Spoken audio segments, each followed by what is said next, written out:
Hi, hello, welcome. This is Let's Talk About Myths, baby, and I am your host, Liv, here with something a little different, including a co-host. Michaela Penguish is not with me as I record this introduction, but she was with me when we recorded these episodes, and I say these because there will be another one, and also I just misspoke. So, today's episode, and another in a couple weeks, is something a little different. I've kind of mentioned this before, hinted at it a little bit, but these episodes are what we are calling Hermes Historia.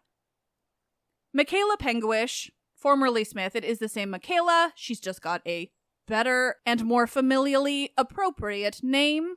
But Michaela sat down with me to record the two inaugural Hermes Historia episodes. Both fit in with this month of Euripides. We are talking ancient theater. And this month you will be getting access to these two Hermes Historia episodes on the main feed of the podcast. But in October and going forward, Hermes Historia episodes will be part of a new subscription offering that I am working on. It kind of worked out. The setup of it is a little bit delayed, but also we wanted to provide at least a couple of episodes to you all in this free feed so that you know what you might be getting if you wanted to subscribe. Now, we will be talking way more about this subscription offering in the future, but basically I consider it just donating to the podcast and you will get access to this new stuff. This is going to replace my Patreon, but essentially, it's just this way to support the show. You will get access to ad-free content, as well as twice a month, these Hermes Historia episodes. I'm really excited. We're going to be melding history with mythology with this series. Michaela is going to work on her academic chops because she is actually studying this actively. She will get to use some of the things she learned during her degree to share with me and you all on the show, and I'm going to infuse it with my knowledge of history and my absurd ability to align everything with Greek mythology in some kind of way. We're already having fun with these. Of course, this is the very first one we recorded, so it's going to smooth itself out in time. I'm so excited to have Michaela on the show for this, though, so I really hope you all love it. And 2 weeks from today, we will have the second free access episode of Hermes Historia. So stay tuned for that, too. This is Hermes Historia. This is Hermes Historia. Oh. Yeah. No. Wait, yes. Nerves. Anxiety. I know. No, it's so exciting. But exciting. Yeah. So... Yeah.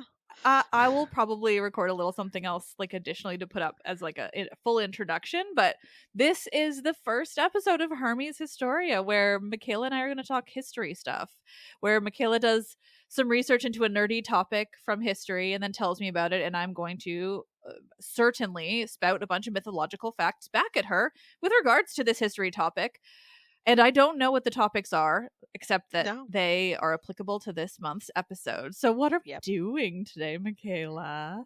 So, today we're looking at the origins of theater in Greek culture. Heck yeah. Or are we going to talk about the quote that I went searching for? Are you going to reference that? What quote?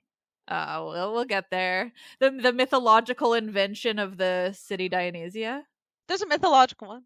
The syphilis? Syphilis? It wasn't technically syphilis, but an STI.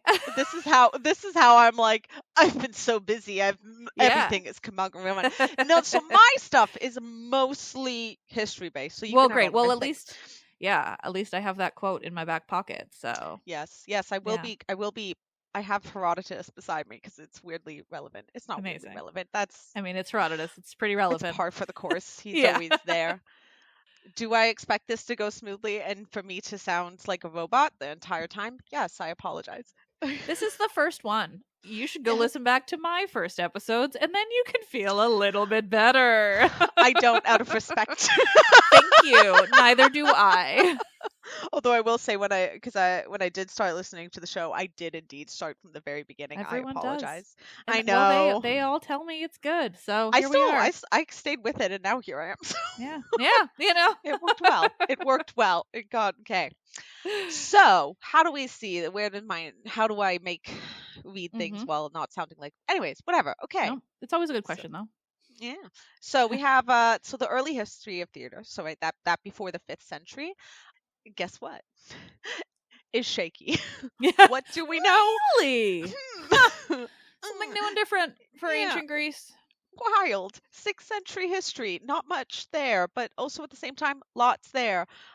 It's, it's hard to say things for certain. There's lots of I I think the way we need to think about it is in the same way that we think about the Iliad and the Odyssey as their history of their culture and their society. Is this exactly what happened? Obviously not in the case of the Iliad and the Odyssey, but it is what the Greeks of the 5th century believed to be their history. And so there's something in that where it doesn't necessarily have to be the truth because for them it was the truth. Yeah. That's the fun of it all. Yeah, there's lots of working. Homer is truth culturally. Homer is true, and I mean, there's lots of truths in Homer, and that's always the exciting Exactly. thing. Like the purple Yeah. cloth wrapped in the things, and we found ashes wrapped in purple cloth, and we were like, oh my Yeah. god, Homer was Yeah. right. Wild, wild thought. So there is value in this sort of understanding of their history, even if it's not fact Mhm. that we can prove. So most of what we understand about theater in the 6th century, when it comes to specifics, is straight from the literary tradition. Namely, we see bits and pieces from Suda, which is a 10th century Byzantine lexicon, which you will encounter for the you'll know, everyone else will know by the time this comes up, because it's where we got a lot of information about Euripides' biography. So it's one of Yeah. those things. When you're a person who goes digging into ancient sources too, you slowly just start You hear realizing the that you names. see the word Suda everywhere. Yes. So it was a collection of information from lost texts, Yeah. and that later writers such as Horace and Plutarch, and some information from writers we are more familiar with, like Herodotus. So Yeah. it is fragmentary. A lot of it exists within a fantastical realm, and almost, like I said earlier, it kind of has to be treated like that mythic tradition. Yeah. It may not be fact, but it's It's fact to them. good enough for us now. And for our context. I Like think it's interesting within the understanding of how they saw themselves. yeah. You know what I Yeah. mean? Because like Mhm. it's how do we put ourselves in their shoes? Because I think a lot of the times people kind of look at it from we. It's hard to remove our present day bias. It's a really difficult Mhm. thing to do. We all are we all victims to our bias. The thing we have to remember about Greek theater is that it is always set in a religious context. Mhm. And when it began, its origins also lie in religion. We have the festival of the city Dionysia, the greater Dionysia, whatever you want to call it. You Mhm. have your quote about that. I don't. I'm It's gonna the find it. So you keep telling me about this, and I'm gonna tell you the mythological origins. yeah the yeah. I remember finding you the Scholia and then being like, Yeah. and my brain's gone. Yep. So it largely seems to emerge from choral cult practice called the dithyramb. So the dithyramb is understood to be a choral song specifically in honor of Dionysus. And these choral songs are not uncommon song in general for ritual in ancient Greece. We have the paean, which is usually in regards to Apollo, although it can be much more flexible in its thing. The dithyramb, however, seems to be very much so tied to Dionysus. And this practice of this choral group song and dance is what evolves into theater. However, in the beginning, it was just a portion of cult practice, and it wasn't until the 6th century that it became sort of, I don't want to say removed, but expanded upon. Still Yeah. religious, but not what it was before. Yeah. Well, I think it's easy for us to forget that like everything really back then was religious context, because it wasn't like religion like we have it now. It was like Yes, the religion was extremely so different. inherently tied to everything in life that like, yeah, I mean, it's like sports competitions were religious, theater was Yes. religious, like, Yep. yeah, it's kind of everywhere in a really satisfying Yeah. way. Yeah. Dionysus was everywhere.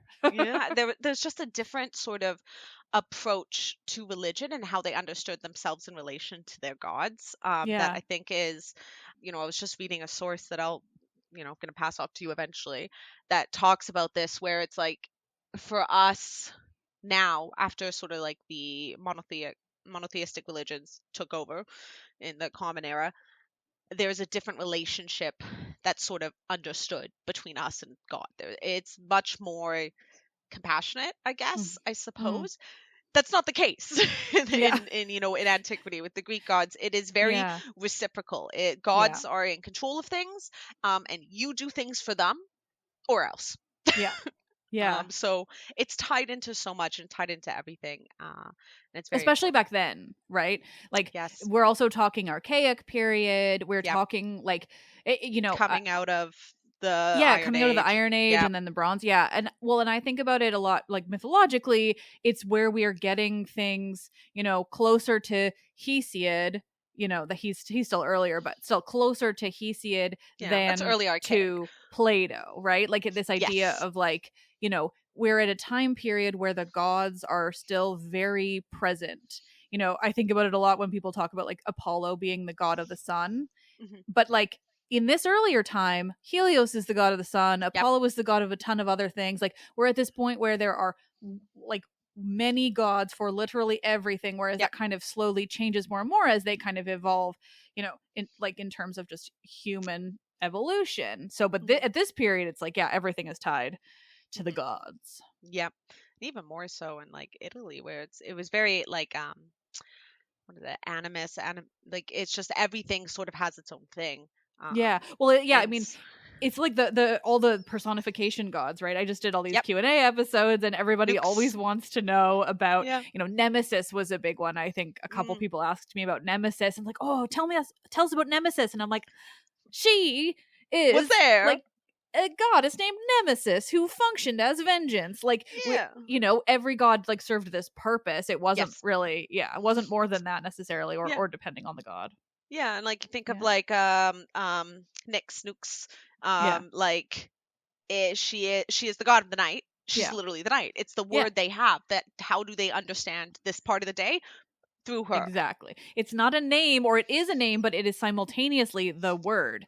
And It's that's what's so yeah. hard for us to separate. It's like Yes. Nike, victory, is literally just the word victory. Yep. Like it's, yeah, Eos is just the word dawn. Like we Yep. aren't talking about these like specifically individualized characters. We're talking Yep. about, yeah, like the Yeah. word that is also personified. Yeah. It's just a different relationship Yeah. to your gods and how they function in the world and how you function in relation to them.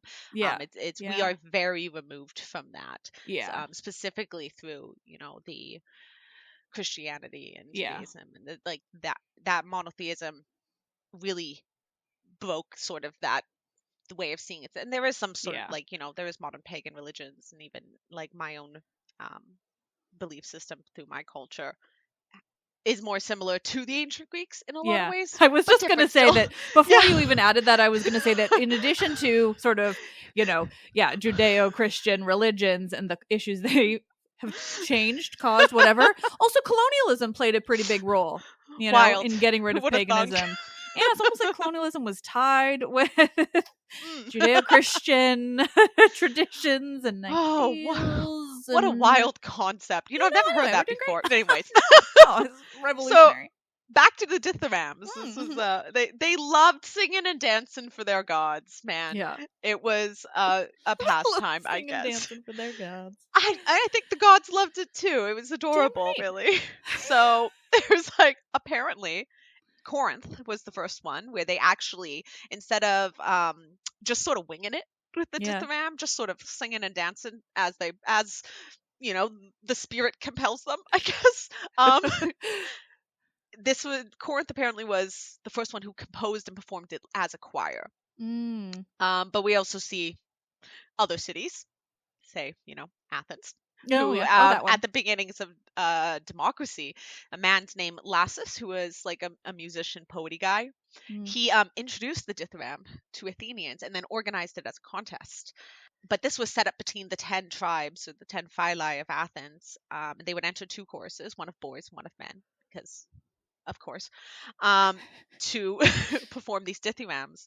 Each consisted of 50 singers. There was a pipe player, and then there was a man who would train them, and it was all financed by the Chorgos. So we see this idea of the citizens in the state being involved in this religious practice from even the 6th century. Yeah.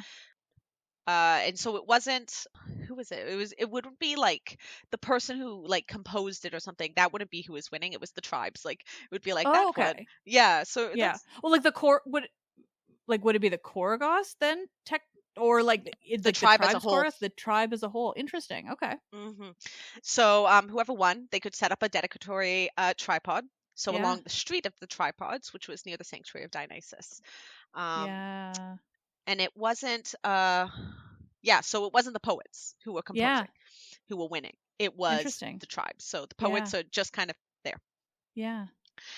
Then we can get into something a little bit more akin to myth. I don't think have you talked about Thespis?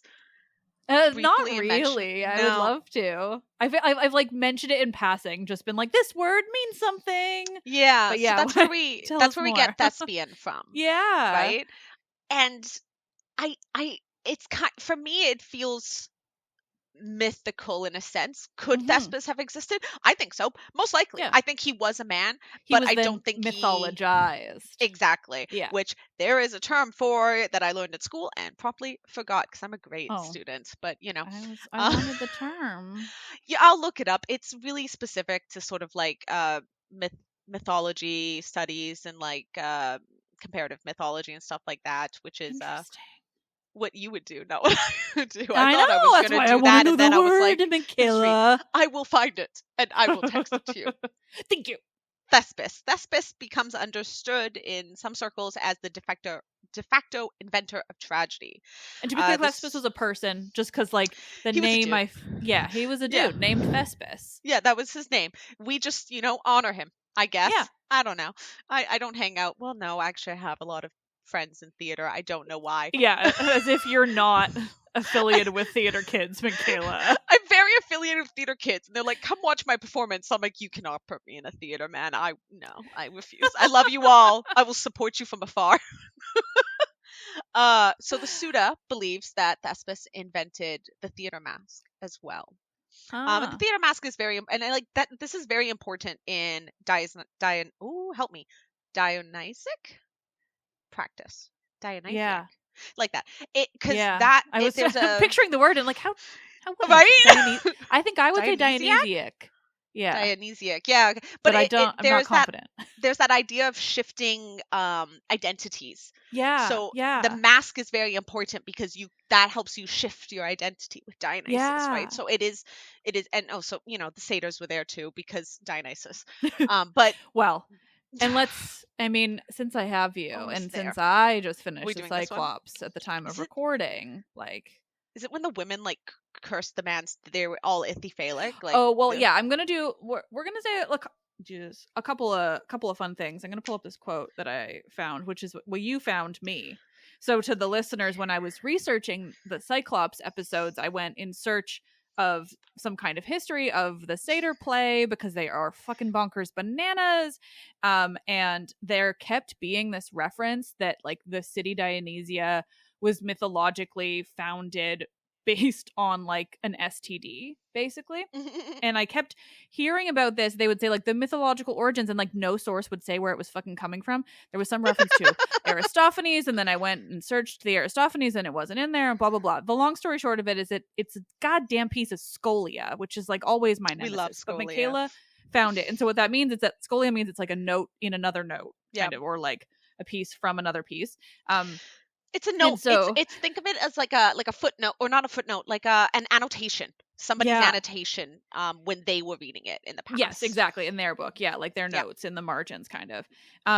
So this scholion to Aristophanes said said that the legend is this. So essentially it's like this guy writing about Aristophanes said that this is the legend. Yeah. Essentially it's a myth surrounding this temple of Dionysus Eleftherius. And I'm realizing I'm pronouncing that so distinctly modern Greek, but we'll see. People can get it. And that's where this story goes, that the people of Eleftheria, this town in Boeotia, were joining Attica. So I guess they were kind of like switching states, provinces, joining Boeotia, and joining Attica. And in thanks for joining Attica, they brought a statue of Dionysus from Eleftheria to Athens. And it says, though, that the legend goes that the Athenians did not receive this statue with, the proper appreciation that they were supposed to. Tale as old as time. Exactly, right? They're angering the gods. And since that god is Dionysus, the punishment was a disease which they say attacked only the men's genital. Oh, I said that really weird. Okay. Attacked only the men's genitals. And this is a quote from this book. The calamity was incurable.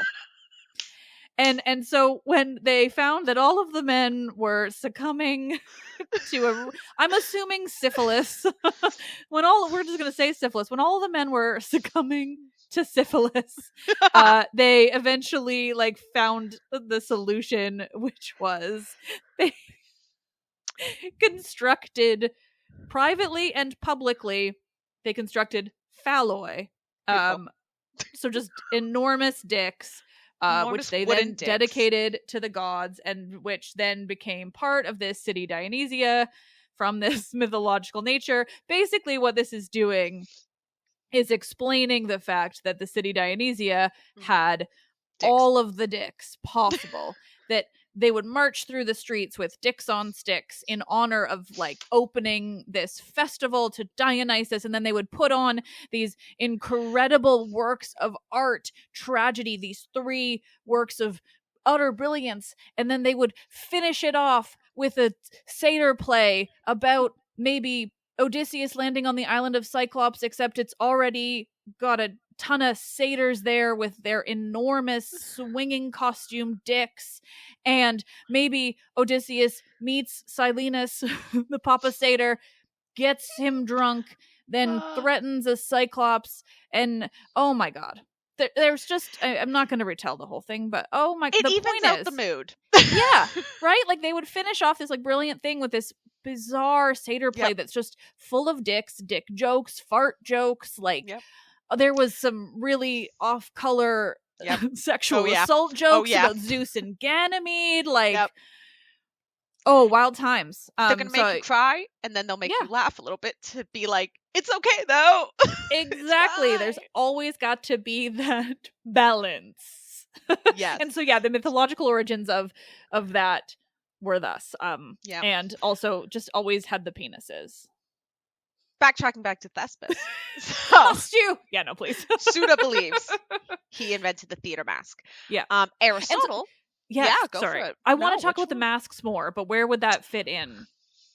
So we got to talk a little bit more about Thespis to see great. where it fits in. Great. Okay, so Aristotle stated that he added the prologue and speech to a choral performance. So no longer is it just the chorus standing around, dancing around.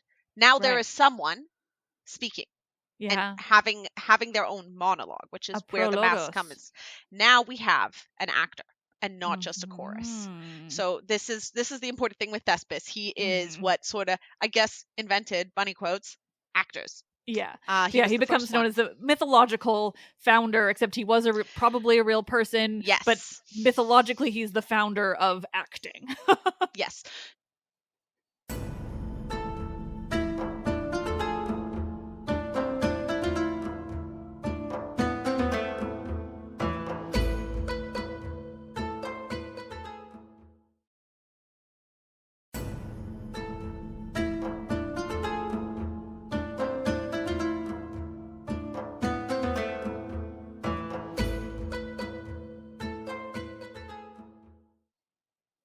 So he was thought to be sort of active at the Dionysia between 538 to 528. So Hmm. quite late in the 6th Yeah. century. So, however, there's also a poet named Arion, who Yeah. I feel like probably he's I don't Yeah. I've translated shit about him and I don't want to anymore. But So fair. I've seen the name around, but he was also accredited with invention in a way. They believed that he had changed the dithyramb from improvised into the more formal choral songs we okay. think of today. He's not Athenian, I don't believe, but regardless of who the inventor of tragedy was, it derives from religious performance Yeah. and it stays religious. Well, because Throughout the thing. culturally, it's just that tragedy was invented. Like Yes, it's a later ideas that want to like put these specific names and onto it. it's not tragedy singularly, it is theater. So Yeah, we're right, thinking yeah. tragedy, comedy, theater play. Yeah, This theater is the broadly, yeah. beginning of it. Yeah. Yeah. Well, I just So mean that culturally it's that theater was invented, not that yes, necessarily like one it person didn't. actually invented Yeah, theater. Like no. it sort of Evolved evolved into into itself. yeah. Yeah. So this is where we get theater in around the mid to late 6th century of Athens. It derives from choral odes that were to begin with largely improvised, and then it evolves into more pre-written choral performances that are led by a singular actor. Um, and this singular actor is where we can understand our later tragedians coming out of. What seems to be is that the person who was the original actor was also the poet Oh, at this okay. time. So same Yeah. person. As theater evolves into its structure, we're more familiar it. We see that sort of break. So Thespis was the main lead actor. He was also in producing and writing. Now he is the one who is winning these performances. Now we see that it's the poet themselves. Right. That's interesting, just because like as soon as somebody does kind of write something official, like they kind of immediately get credit. It seems Yeah, like it's kind of nice a little bit. that's nice. Yeah. Yeah. So he seems to have won a couple times. There are a couple other names that come from the 6th century. We have Corylus, Pratinus, and Phrynichus. Phrynichus is fun. So there is a note in the Suda where it states that he won his first victory somewhere between 511 and 508. He was also the first to introduce female characters within his plays. Yep. And the subject matters of his plays are comparable with the ones that we are familiar with, such as historical subjects. Um, Okay. we get a quote from Herodotus who talks Yeah. about Phrynichus. Great. Could you also Do you tell know? me when? Do you have the dates for Aeschylus at all in there? Because I'm curious where Aeschylus is kind of fitting in, just in terms of Aeschylus is surviving. he's getting there. Because Yeah, that's Aeschylus the thing. I'm like, is I thought he was 6th late century. 6. Like Yeah, these people exactly. would have been Well, you said his. 508. That's why I was so curious. Yeah. So Yeah. Aeschylus, born 525 ish, Okay. dies 456. So Got it. he is Okay. growing up with these men and seeing these Right. performances. But Yeah.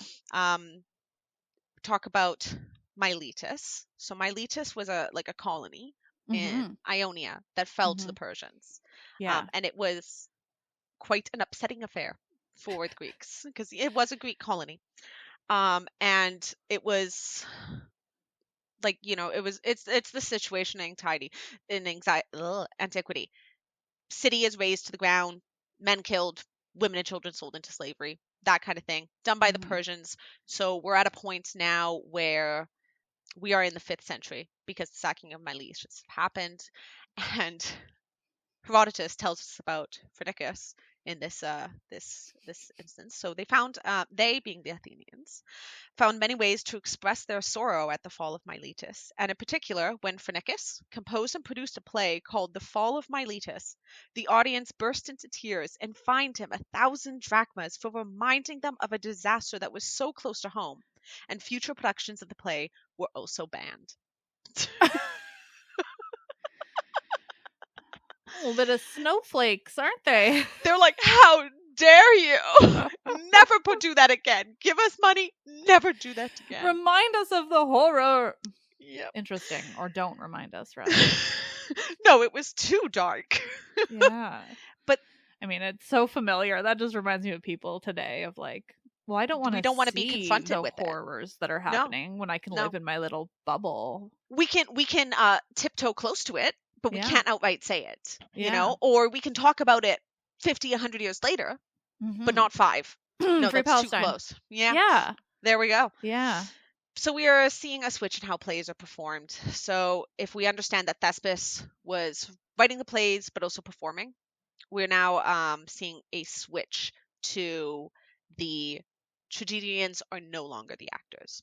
Mm-hmm. Some feel it was Sophocles who broke this tradition and separated the roles of poet and actor, but it's really, we don't know. It's hard to say. They want to assign, like, often it's so interesting because they so likely wanted to assign this to somebody To whose great work men. survives. Yeah. And they always want to connect great men together, or names that we have that we know. We want it to be, oh, this person did this person did this, that person, and it's the like Homer of it all. yeah, who knows Yeah. really at the end of the day. Yeah. And also now concerning actors, so it starts with only one actor, and it was Mm-hmm. gradually increased to 3, but this is Yeah. only in tragedy. Yeah. Right? Yeah. It's hard to say who added the second and third actors. Most of quite a few of Aeschylus's plays require a second actor. However, with like Seven Against Thebes and certainly with the Oresteia, there is a need for a third actor. Mm-hmm. Mm-hmm. Like I said, this is strictly though tragedy. Comedy we can see up to 5 actors in a lot of Aristophanes plays. So that isn't.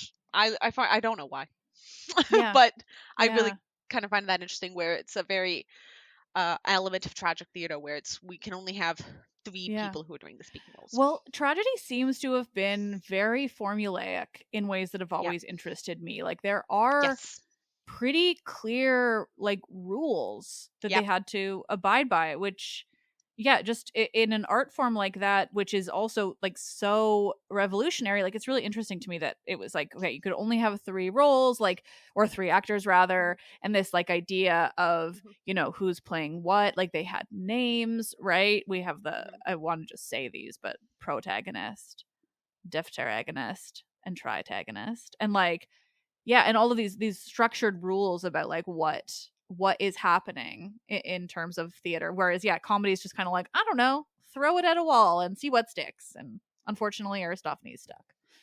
yeah I'll tell you about more Greek comedy in the fall when I know more. I don't know more right now. That's fine. I don't need to hear more about Aristophanes. He's a little well, bitch. there's more than Aristophanes. Well, you get into new comedy, which, by the way, I think you probably love because it is very influenced by Euripides. Based on that chat we had with Melissa yesterday at the time of recording this. Yeah, I agree completely. I got to get into Menander, I guess. Yeah, I'll tell you which ones are good because I'm certainly going to have to read some. Perfect, I think because I know if anything we have more Menander than anyone else, which is disappointing, but that's fine. Yeah. What can we do? Yeah. So we don't have many surviving plays, so I don't think we can actually say for certain when the addition of a second and third actor was put in, because let's face it, 6th century plays, the things of like Thespis and Phrynichus and those people, we have nothing. Yeah.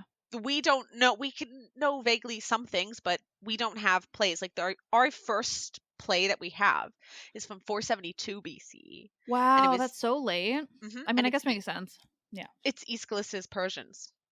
I was okay. Persians is first. There, some of his plays we don't have the dates for, so it's possible that they are older, but we can't say for certain.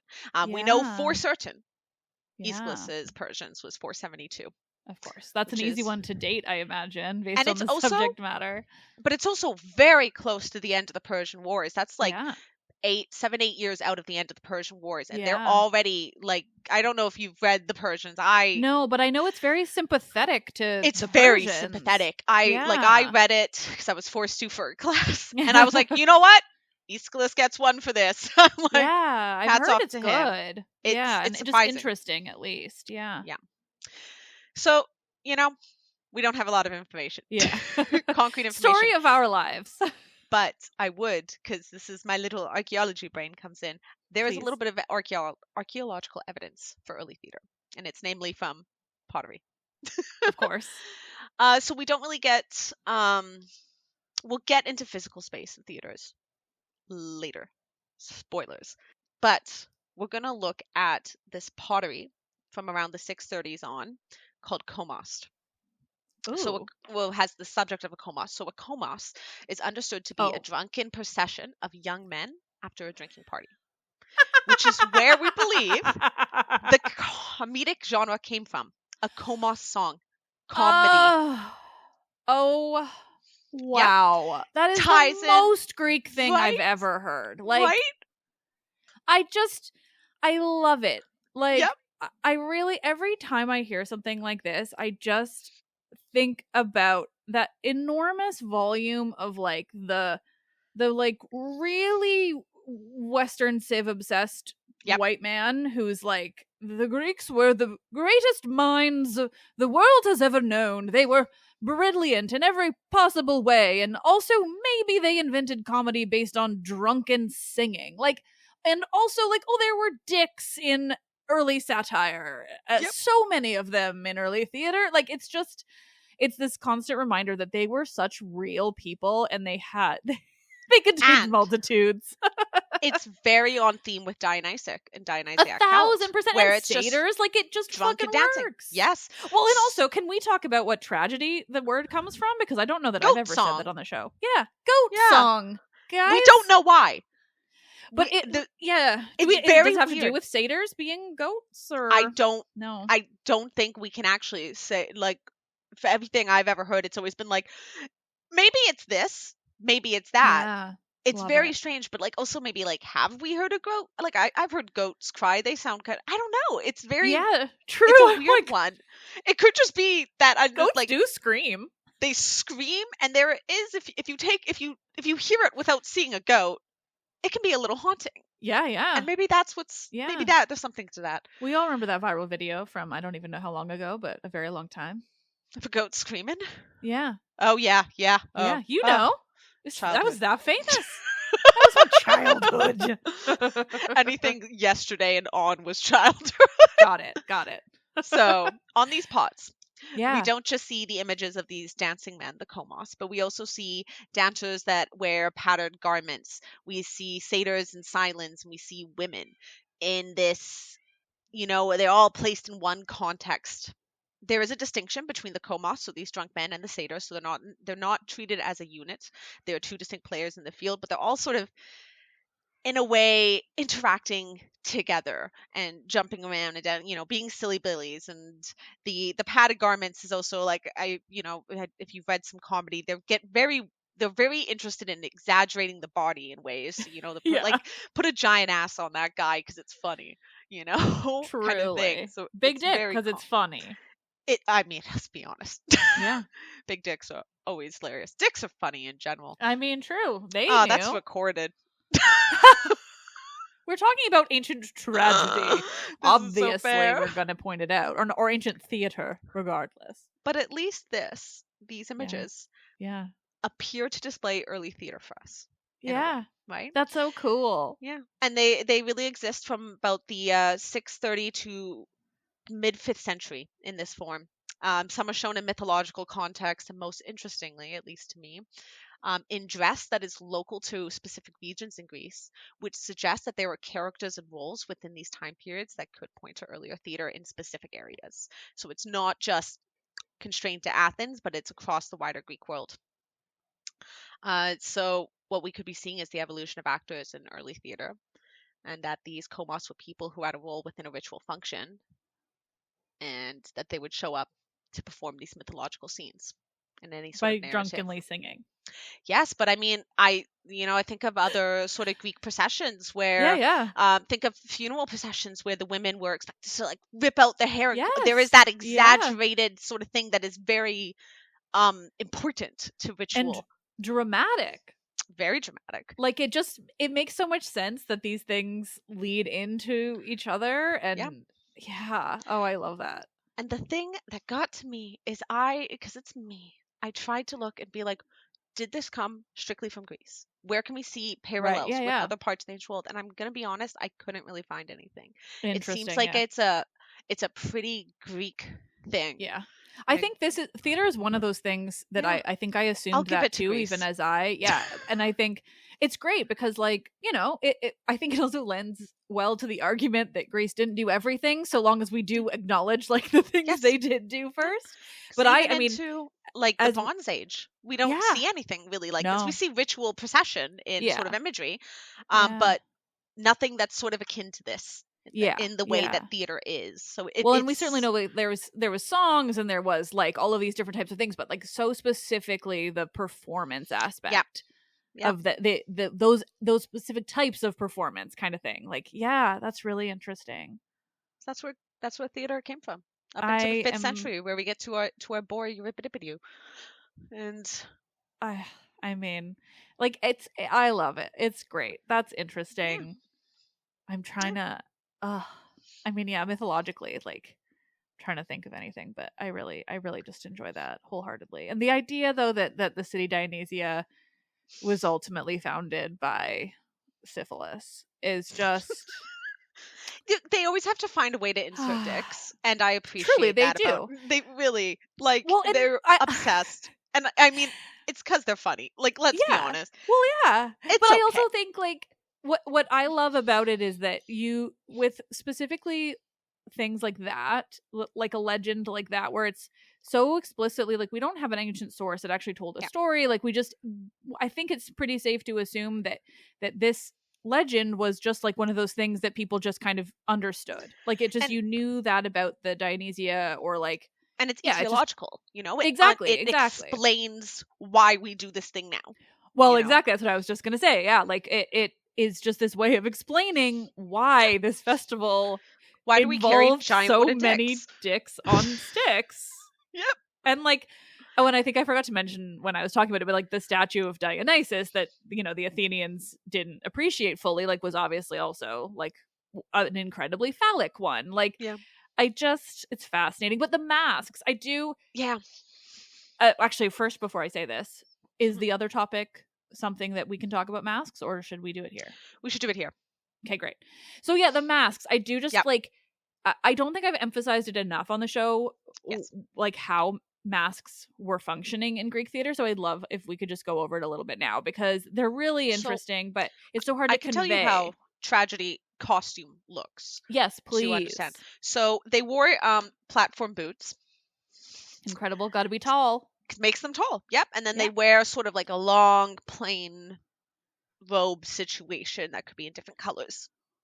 And then they had these giant masks they wore on their face. Yeah. And masks would have exaggerated emotions, and there's a belief that at least the way they were shaped, it could help amplify the voice.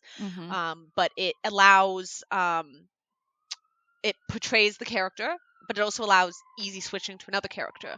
You know, you go to wherever the dressing room is, where to change, and you can just, all you have to do, switch the mask. That's it. Because the rest of the costume won't change. And you come out with a new mask, and suddenly you're a different character. You're different. Now you're a woman. Before you were an old man. You know. Well, yeah, it explains how we can have the 3-actor rule. Yes. Because it's like, it makes it so much easier for actors to play 2 different roles easily. But I find it so interesting thinking of, like, the masks and the 3-actor rule, because, you know, especially in certain plays, like, I mean, the way you could spend, like, hours and hours theorizing on, like, just one play, because, oh my God, like, what you think about, like, basically these rules, the masks and the 3-actor rule, allows for this level of nuance in performance that I think we will never fully grasp. Because I'm trying to remember what the best example is, because I've had this brought up to me, like, with specific plays and things. But essentially it's like, okay, so say you're watching Orestes. Let's say Euripides is Orestes. So Orestes is probably, I think definitely would have to be the protagonist. Because even if he's not always speaking, he's on the stage, I think, like, basically the whole play. Electra would have to be the deftagonist. And, like, then, you know, you get to theorize on, like, I'm thinking of, I think it's Helen. Yeah, no, it definitely is Helen. So, like, maybe Electra and Helen would be the same actor. Yeah. Or you know, Pylades and Menelaus, or I don't know who's on stage and who's not, but basically, like, you have the added layer rather, of people, the audience, being able to vaguely recognize the voice and then make some connections, because sometimes you could have it be like, well, the voice sounds similar intentionally. Like, I think there's an Oedipus Laius kind of, or there's something that exists in Oedipus Tyrannos, I think, where there's possibilities with the actors of, like, just really playing around with identity. And because so many, especially Euripides plays, do play around with, like, revelations in identity, like, being able to work within voices like that while changing out masks and things, like it makes it so much more interesting. Like these plays are so much more than just like a set of script, or like there's just, oh my god, sorry, it's endless, and I'm just obsessed. And I mean, if you ever want to see vaguely what ancient Greek theater looked like, there is, I know on YouTube, there is a recording of Oedipus Rex. William Shatner's in it. It's just fun. Okay, well, but it is put on like costume and everything. No, well, but it's put on like costume and everything. Like you do not see the people. It is the robes and the big masks, and then you have the chorus moving around. And well, what is perhaps a more fun version of visualizing that would be the scene from Scream 2. When Sidney Prescott is playing Cassandra in a version of tragedy that is kind of a melding of Aeschylus's Agamemnon with Euripides's, which one would it be? I don't even know. But basically it's a melding of stories, you see, and it is performed on stage with the addition of another mask, a ghost mask. And so that actually, I'm being facetious. No, but I mean, like ghost honestly, mask, though, it's ghost face mask is very good. It is, and that scene, like that scene in Scream 2 is actually like, I'm joking, but also not. Like it is actually like a beautiful depiction of ancient tragedy. Like Sidney Prescott is not wearing masks. She's not a good example. But like the chorus behind her and what they're wearing and the masks they're wearing and the movements and the set is like, I'm serious when I say that while short and in Scream 2, it is actually like a really interesting and well done reference to ancient theater. And it can be hard. Also, it's a great movie. Yes. A+ movie. It can be hard for us now, really, I think, to really understand how Greek theater looked like. It's so different than how we do theater now. And it's almost in ways like, when I was researching the next thing we're going to talk about, and it was talking about, like how the gods do the thing in flying in, they would have seen the crane, but no one, that wouldn't have pulled anyone out of it. No, because they can just imagine. Well, it's just, but it's a different way of experiencing it. Exactly. They can, they can just tell themselves, "Oh, this is this now," and you pay attention different ways. You don't need changing of sets, because if an actor says, "Oh, and now we are here," they go, "And now we are here." Like it's just a very, and it was so over the top, and it's just different ways of performing, and because it was really delightful. about. It was about the words and the songs more than it was about the set dressing. And I think that comes later.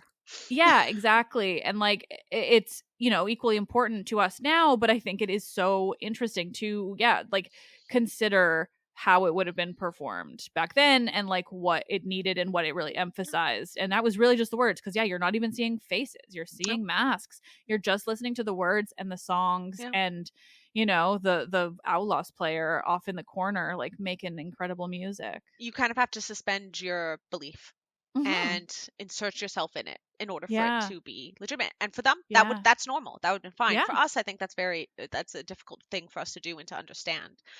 But it's just how they did it. That was history of theater. That's I love it.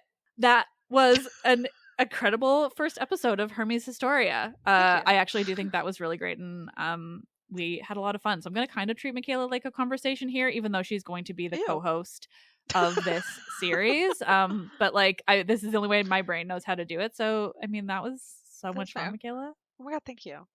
Why am I saying thank you? Oh my god, thank you. Thank you. Oh, ευχαριστώ πολύ. Ευχαριστώ πάρα πολύ. Let's Talk About Myths, Baby is written and produced by me, Liv Albert, and producer Michaela Pangowish. The podcast is part of the iHeart Podcast Network. Listen on Apple Podcasts or Spotify or wherever you get your podcasts.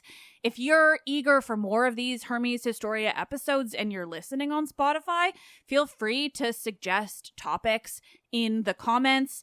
Like I said, they will soon be behind a paywall, but if you're keen on subscribing, then you will have access to those as well. So much fun and new stuff going on with the show right now. I couldn't be more excited. More coming soon. I am Liv, and I love this shit.